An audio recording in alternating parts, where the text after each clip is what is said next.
تو ہم اسے کیسے پڑھیں گے؟ والحبو.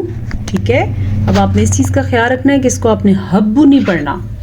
حبو اس کو ہم پڑھیں گے کیونکہ یہ حبو ہی ہے، نہ کہ یہ حبو ہے. ٹھیک ہے، والحبو ذو العصفی. ذو العصفی سواد کو پر پڑھنا ہے کیونکہ سواد حروف مستعلیہ میں سے ہے. عین کے تلفظ کا آپ نے خاص خیال رکھنا ہے کیونکہ اس کو عین پڑھتے ہیں، اور اگر ہم اس کو ذو العصفی پڑھیں گے تو ہم اس کو الف پڑھ دیں گے. الف پڑھنے سے اس کا میننگ غلط ہو جائے گا، اور عصفی پڑھیں گے تو الف بھی ہوگا اور یہاں سین بھی بنے گا. اب دیکھیں نا، ذو العصفی آپ عام طور پہ سمجھتے ہوں گے، ہم تو ابھی تک بالکل ٹھیک پڑھ رہے ہیں، جبکہ یہ ہے ذو العصف. عاص سواد ہے، سین نہیں ہے. یہ ذو العصف والریحان. را کو پر پڑھنا ہے کیونکہ را کے اوپر زبر ہے. یا کو لمبا نہیں کرنا کیونکہ یہ یا لین ہے. یا ساکن سے پہلے زبر ہو تو یہ یا لین کہلاتا ہے. اسے ہم پڑھیں گے والریحان. ہا کے تلفظ کو دھیان دیا آپ نے. فَبِأَيِّ آلَاءِ رَبِّكُمَا تُكَذِّبَانِ. فَبِأَيِّ اب اکثر لوگ پڑھتے ہیں فَبِأَيِّ، یہ غلط ہے. اسے ہم کیا پڑھیں گے؟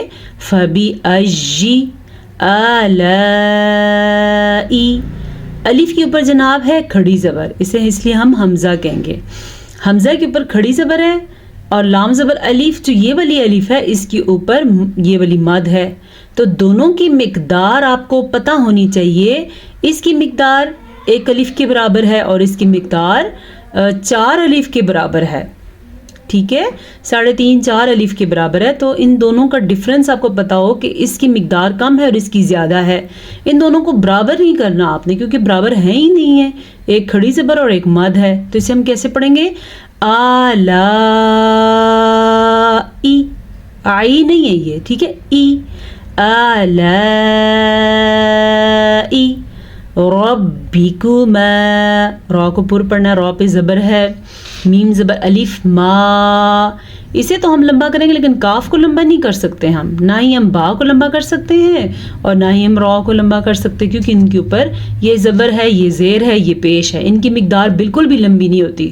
زبر زیر پیش کی پتہ ہے کتنی مقدار ہوتی ہے؟ را زبر را، با زیر بی. ٹھیک ہے، یہ میں الگ الگ بتا رہی ہوں. را زبر با رب، با زیر بی. ٹھیک ہے، کاف پیش کو، یہ مقدار ہے. اور یہ کیا ہے؟ میم زبر الف ما.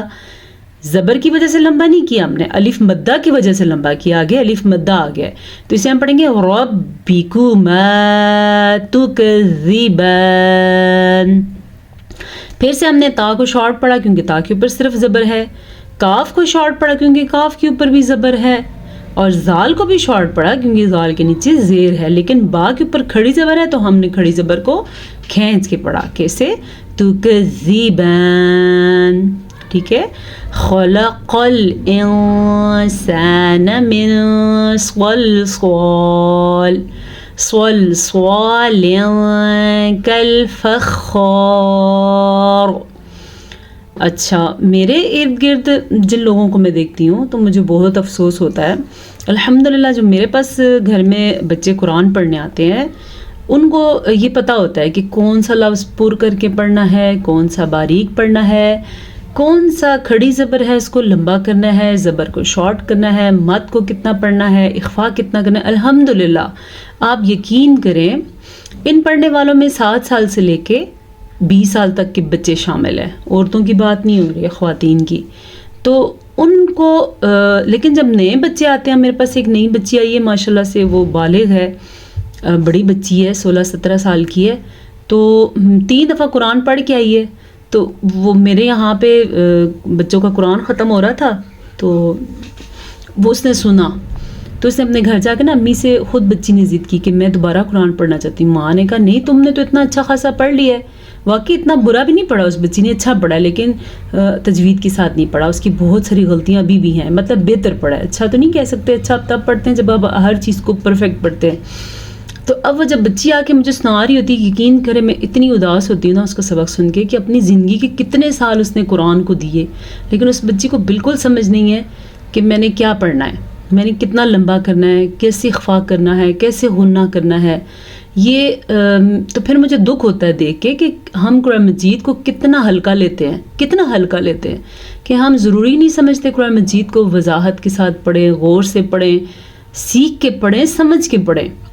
تو یہ کلاس کا مقصد بھی یہی ہے کہ اگر آپ میں کوئی کمی کمزوری ہے تو اس پہ رک نہ جائیں، اس پہ اڑے نہ رہیں کہ نہیں ٹھیک ہے میرا بھی ٹھیک ہی ہے. نہیں، اگر آپ کو تھوڑا سا بھی فرق نظر آتا ہے، فرض کریں ہم نے اب یہ پڑھا خلقل، اگر آپ پڑھتے ہیں خلقل تو آپ تو غلط پڑھ رہے ہیں، حلقل پڑھتے ہیں تو بھی غلط پڑھ رہے ہیں، حلقل پڑھتے ہیں تو بھی غلط پڑھ رہے ہیں.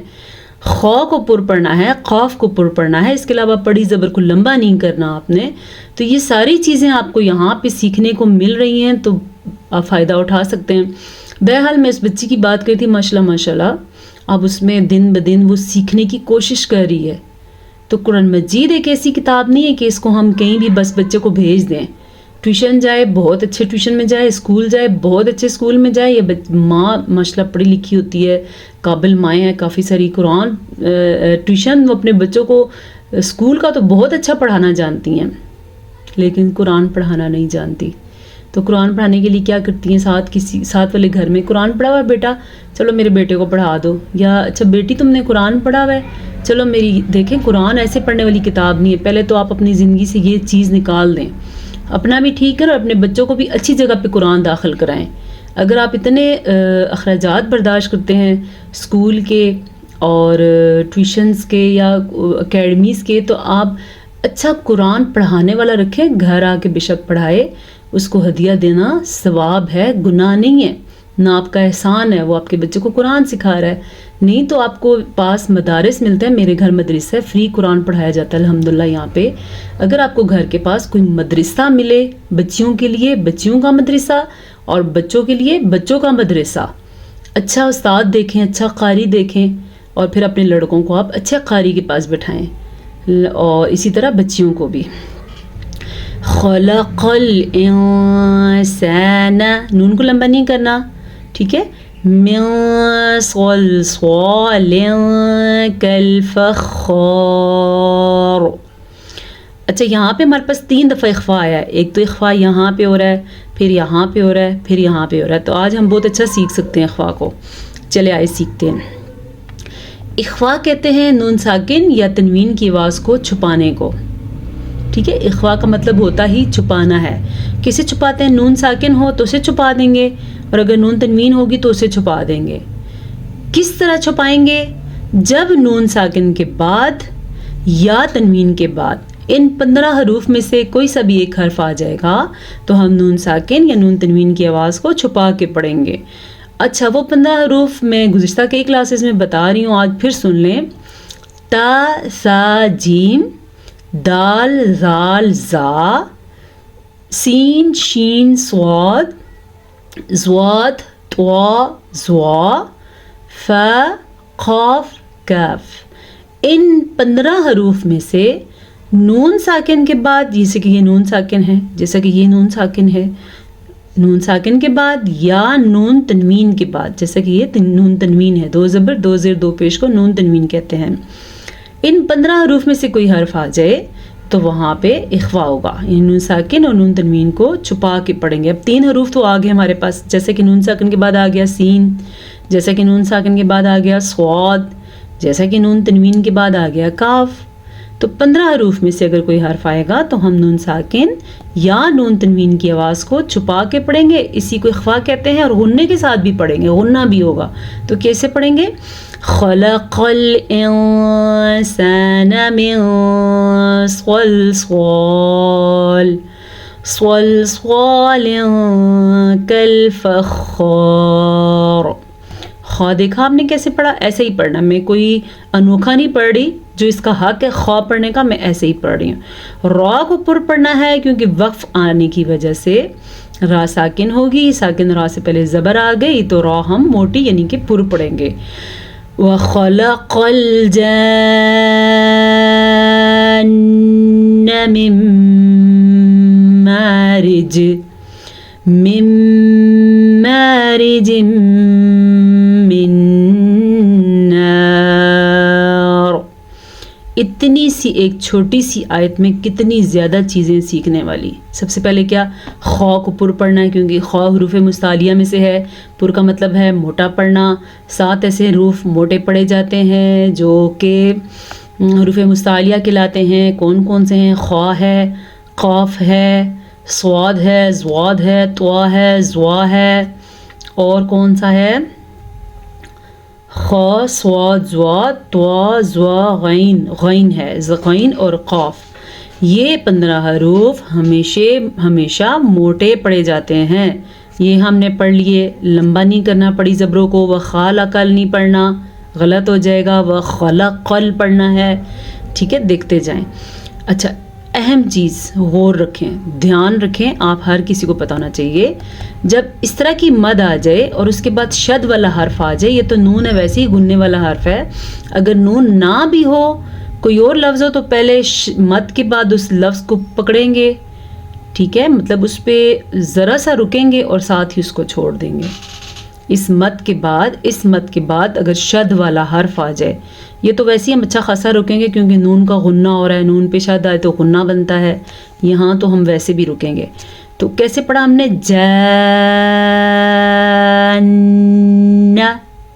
ٹھیک ہے، یہ لفظ میں نے کافی دفعہ سکھایا ہے، انشاءاللہ پھر آئے گا تو پھر بتاؤں گی. ہے تو یہاں بھی میں نے بتا دیا، لیکن یہ تو نون غننے کے ساتھ ہے تو اس کو ہم نے غننے کے ساتھ پڑھا. اگر نون کے علاوہ کوئی حرف ہوگا تو وہاں بھی ہم رکیں گے اور پھر اس کو چھوڑ دیں گے. ٹھیک ہے، پھر کیا یہاں پہ ادغام بالغنہ کا قاعدہ ہے. میم نون ساکن کے بعد میم آیا ہوا ہے تو یہاں پہ غنہ بنتا ہے. یا نون تنوین کے بعد میم آیا ہوا ہے تو غنہ بن رہا ہے. پھر نون ساکن کے بعد نون آیا ہوا ہے تو غنہ بن رہا ہے.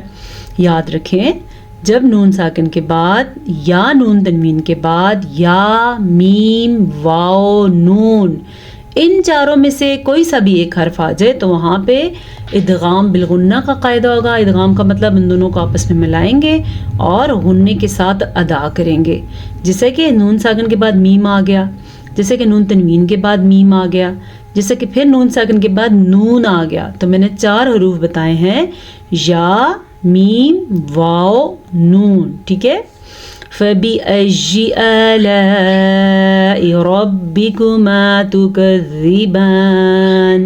مد کا دھیان رکھنا ہے. را کو پڑھنا ہے پر. الف کو الف ہی پڑھنا ہے، عین نہیں پڑھنا، اور حمزہ کو بھی حمزہ پڑھنا ہے، عین نہیں پڑھنا. رب المشرقین ورب المغربین. قاف موٹا پڑا کیونکہ قاف حروف مستعلیہ میں سے ہے. بعض لوگ پڑھتے ہیں مشرقینہ، پڑھتے ہیں مشرقینی. نہیں جی، یہ ہے مشرقینی. را کو پر پڑا پھر سے کیونکہ را پہ زبر ہے. ورب المغربین. بین نہیں پڑھنا، بائن پڑھنا. با زبر یا بئی ہوتا ہے، با زبر یا بی نہیں ہوتا. اور غین کو بھی پر پڑھنا ہے. فَبِأَيِّ آلَاءِ رَبِّكُمَا تُكَذِّبَانِ.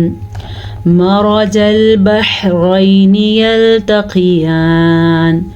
مرجل، را کو پر پڑھیں گے کیونکہ را پہ زبر ہے. بحرینی، حا کے تلفظ کا دھیان رکھنا آپ نے. ٹھیک ہے، حا کو دھیان سے پڑھنا ہے، بار بار بتایا ہے تو دھیان سے پڑھنا ہے. اور میم کو لمبا نہیں کرنا، را کو لمبا نہیں کرنا، جیم کو لمبا نہیں کرنا. کیسے پڑھنا ہے؟ میم زبر ما، را زبر را، مارا، جین زبر لام جل، مارا جل. بحرینی، نون کو لمبا نہیں کرنا کیونکہ نون کے نیچے صرف اور صرف زیر ہے. یلتقیان. اب میں نے تا زبر تا پڑھا، قاف زیر قی پڑھی، یلتقی پڑھی، اور یا کو لمبا کیا کیونکہ یا کے اوپر کھڑی زبر ہے. یلتقیان. بینہما برزخ لا یبغیان. بینہما، میم زبر الف ما، با زبر یا بئی، بینہما، بینہما، با زبر یا بئی، نون زبر نا، بینا، ہا پیش ہو، بینہو، میم زبر الف ما، بینہما. ٹھیک ہے، برزخ،